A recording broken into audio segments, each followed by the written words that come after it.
सत्ता की शुरुआत आज बंगाल की राजनीति की खबरों से करते हैं, जिसमें स्पष्ट नतीजों के 24 घंटे बाद भी राजनीतिक माहौल में शांति और संयम की कोई उम्मीद नहीं दिख रही है और राजनीतिक हमला आज भी उसी तरह तीखा और नुकीला है जैसे चुनाव प्रचार के दौरान हुआ करता था। हालांकि आज का यह हमला एक तरफा था और सिर्फ ममता बनर्जी की तरफ से था। 15 वर्ष तक पश्चिम बंगाल की मुख्यमंत्री रही ममता बनर्जी ने टीएमसी और खुद की हार के बाद एक प्रेस कॉन्फ्रेंस की। वो बहुत गुस्से में थी। उनके एक तरफ भतीजे अभिषेक बनर्जी थे और दूसरी तरफ फिरहाद हकीम।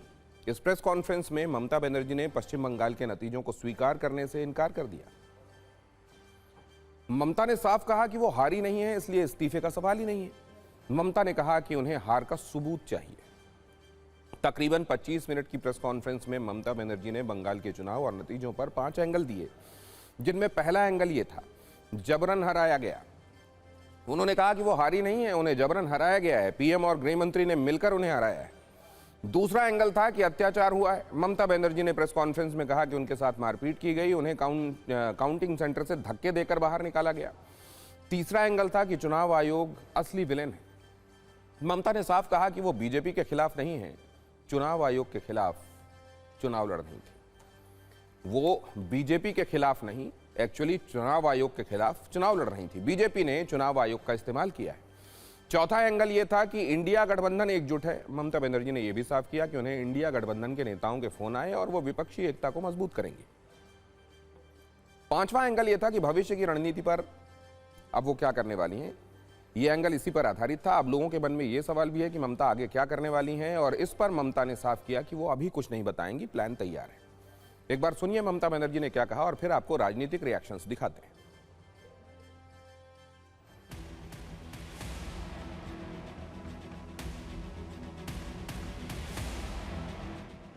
আমাদের প্রথম কথা হচ্ছে আমরা কিন্তু হারিনি। আমাদের 100 সিট জোর করে লুট করা হয়েছে। আমাদের লড়াইটা বিজেপির সাথে ছিল না।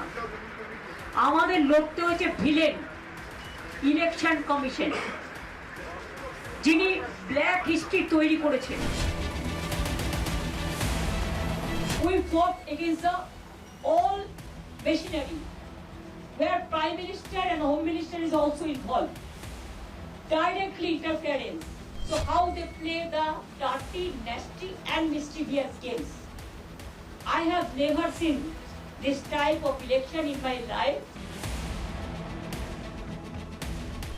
And they change all the IC to OC to SDO to PM to IPS, all IPS, IS, WBCS, WBPS, all they change. And BJP played a game directly with the election commission.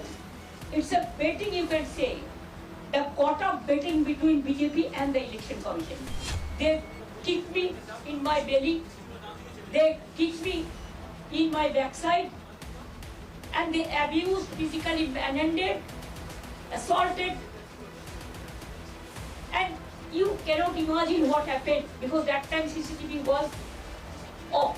CEC became the villain of this election to loot the democratic rights of the people and to loot the EVM machine.